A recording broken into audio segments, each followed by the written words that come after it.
I know you wish things were different.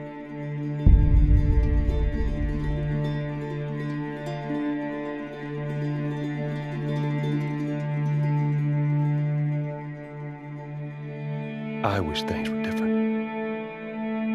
Ellie! But they ain't. Hey YouTube! Today we're tackling the world of video games. On June 19, Sony and Naughty Dog dropped a sequel to one of the most acclaimed franchise in video games, The Last of Us. Welcome to Gamer's Impression. This is a series where we judge a game by its cover. It's not a review of said game, being The Last of Us Part 2, but an impressions of the game from someone who hasn't played it but's been binging it on YouTube all weekend. Think of it more like a movie review or something for a video game. Let's get it. So, we can't talk about The Last of Us Part 2, we're not talking about The Last of Us Part 1. So if you haven't played The Last of Us Part 1, I recommend you go play The Last of Us Part 1. But in all, let's get into a summary of the game. Summary of The Last of Us Part 1. Well, the plot. What if it's true? Do I need to remind you what is out there? Once upon a time, I had somebody that I cared about. And in this world, that sort of shit's good for one thing. Getting you killed. Last of Us follows Joel. A few years after the zombie outbreak, he is tasked with the goal of delivering Ellie to a group of sketchy people. 2 minutes into the game, we get a sense of Joel's character. He's a father with a broken heart, and over the course of the game, Joel and Ellie grows to be like family. Ellie becomes a second chance for him to save the daughter he lost, and Ellie finds a strong figure in her life who loves and protects her. This is a modest summary of the main plot of the first game, so I recommend you, if you have a PlayStation 4, please play this masterpiece of a video game. And if not, well, this is what this series is for. You can experience the game online here on YouTube. I'll link some of my favorite playthroughs in the description down below. Now on to the sequel. I reckon it's got something to do with that girl.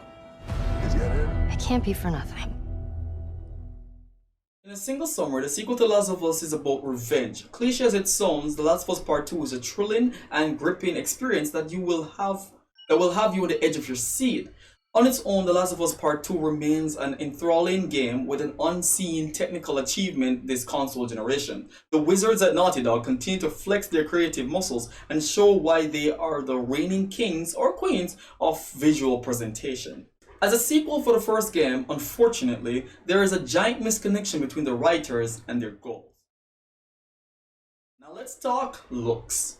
The Last of Us Part 2 is unmatched, whether it be almost real-life visuals or the beautiful animations. From the designers to the actors, everyone was always given 100%. From a technical standpoint, this game is fantastic. There are scenes where you could take a screenshot and show it to someone, and at first glance, they might mistake it for real life.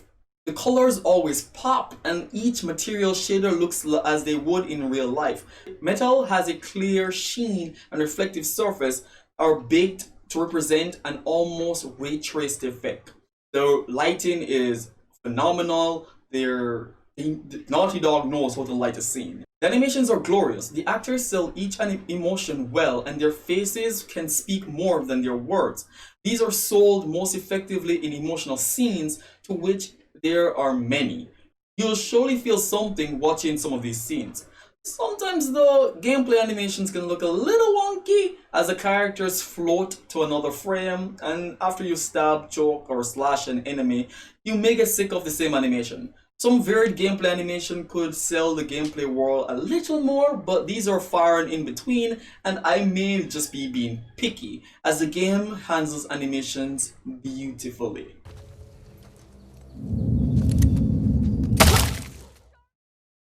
Now, what about the action? So while I can't discuss specifics on the feel or impact of the controls on motion or the full effect of combat, I can highlight some mechanics that really tones the experience. The Last of Us Part 2 features many similar mechanics brought back from the previous entry, but also finds a way to add new features to expand its fun. Not all of new mechanics add much to the gameplay. For instance, the game features some sections ripped from Uncharted Lost Legacy and God of War 2018. These are fantastic games to get inspired by, but but it makes me wonder if Sony's first-party formula is starting to become as potent as the Ubisoft's formula. Open areas of exploration add much to the world's design, but many times they break up the pacing of the game, and nothing is more disrupting than a character telling you to hurry up and you're busy exploring for dirty cloths to use as bandages. Like, come on, give me a break here. Similarly, the characters talk about practically nothing while exploring these areas or back. And one that is appreciated though, as these areas are often detailed with a lot of divots and crypts to explore. But after the first 8 times, the novelty wears off and you want to tell the ally AI to SDF you. Overall, the gameplay is solid and a welcome upgrade from the previous title. Though while the previous one had a mediocre gameplay and a fantastic story, The Last of Us Part 2 pulls out a mirror and say, this is me. Now let's talk the big boys. The Last of Us Part 2's story. You know, the story of The Last of Us Part 2 may be among the most controversial things to happen in gaming in a long time. Without spoiling anything, The Last of Us Part 2 follows multiple characters, trying to tell a different story that intertwines with each other. 2 of our playable characters though, let's focus on them, being Ellie and Abby. Ellie in The Last of Us Part 2 is a fun character to see on your screen, but she is unfortunately an unfleshed out version of the original character from the previous game. Ellie has barely any dimension in a sequel, and while the actors sell the performances more than the writing, they could do only so much with what they had.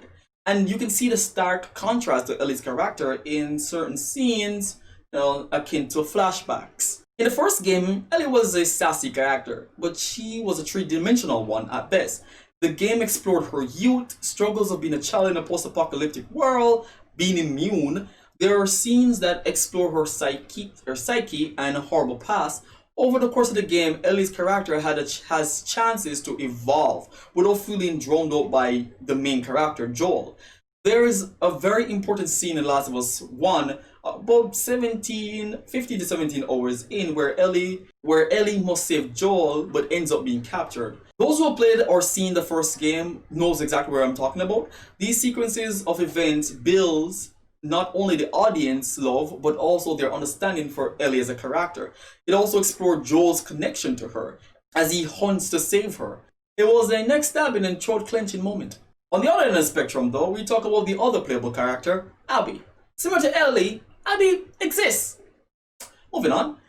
Unfortunately, characters from the previous game returned with barely any growth or experiences, and the new characters feel like soaked paper.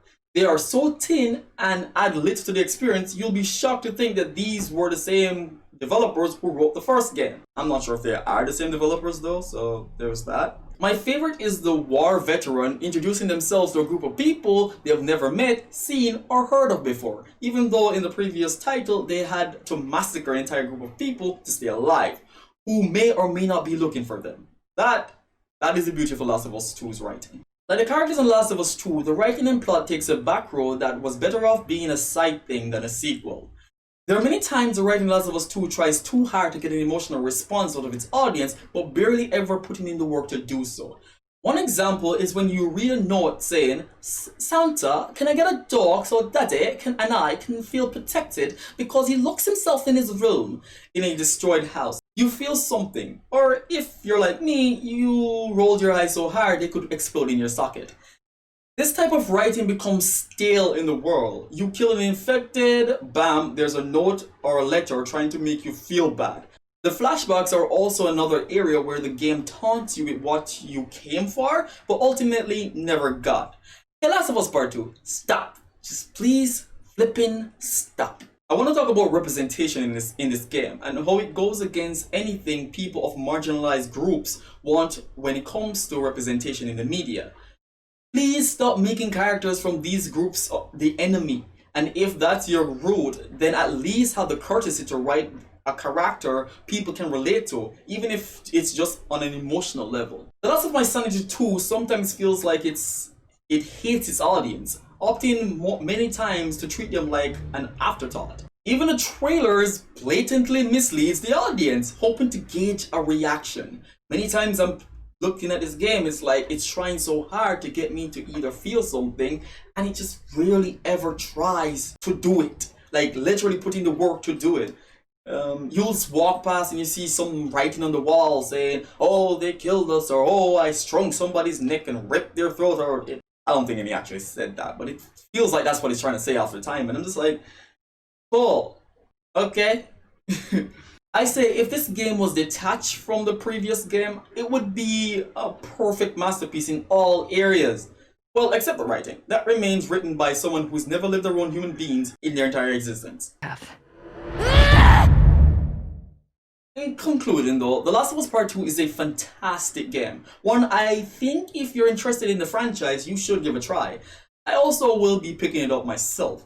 Although, if you're a veteran in this franchise and love the previous entry for the last 7 years, you may have some issues with this game, in the writing department, specifically. The gameplay though never ceases to be enthralling and exciting, and the world is drop dead gorgeous. So, what do we rate it? I rate this game a must play. It's an enthralling experience with sometimes fun characters, and for newbies to the franchise, or even oldies that are okay with exploring more of the world of The Last of Us, the game soulfully delivers that experience. It's gruesome, gritty, and true. If you say are attached to the previous game, I recommend you see more about it first, and then decide if it's for you. Watch the first few hours of gameplay, online or wherever. So, that was The Last of Us. Tell me what you think about it down in the comment section below. To do this smart, we'd be leaving Jackson vulnerable. So they just get to get away with this? How'd you find us? You can't stop this. So, thank you guys so much for watching. I'm glad to have you make it this far into the video. It was really appreciated. Please note that nothing said here is against the game. If you like the game, remember that my opinion does not take away from your enjoyment. And I genuinely like The Last of Us Part 2. Anyways, so don't forget to smash the like button if you enjoyed my presentation. And leave a comment if you have something to add or remove from this video. Feedback is always welcome. And I'll see you next time. Bye, YouTube!